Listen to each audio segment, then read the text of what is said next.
Nu er tiden endelig kommet, hvor vi skal køre testture med årets kæmpe nyhed, El Grito Drop Tower. Vores tekniske chef, Michael Hjort, fortæller her lidt om processen, når det 60 meter høje droptårn testes. Vi kører en testture med den her gondol op og ned. Vi kører flere 100 testture for at sikre, at alt er, som det skal være. Som I også kan se, så sidder der nogle blå dukker heroppe, og de simulerer selvfølgelig en person. De vejer 80 kilo stykket, og det er ligesom for at teste det, der hedder maximum load, så vi ved, at den kan køre med den vægt, den skal kunne køre med. Vi kommer herned i grundniveau nu. Gondolen den er hejst op over os her, så vi kommer til at støbe hernede, så man har en fin belægning at gå ud på. Allerede nu, selvom vi ikke er helt i mål nu, så har vi kørt flere 100 testture. Det er gået rigtig godt. Man finder altid nogle små ting, men det er også hele ideen i, at man gør det her, det er, at man får lust de ting ud, som der eventuelt kunne være.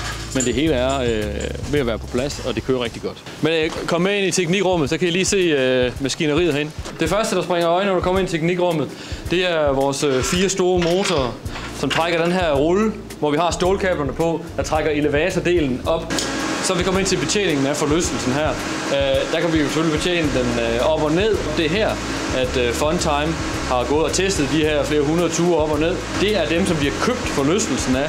Det er dem, der er eksperter i at installere det her, og de har gjort det flere steder i verden. Det er en midlertidig station. Den kommer til at være i et operatørrum, som er over bag ved os, men det er ikke helt 100 klar endnu. Men det bliver det. Der kommer den her til at stå. Vores tekniske personale kan køre med den derfra. Vi kører selvfølgelig de her testture, så vi har fuldstændig styr på sikkerheden, og vores tekniske personale har styr på, hvordan de kører med forlystelsen.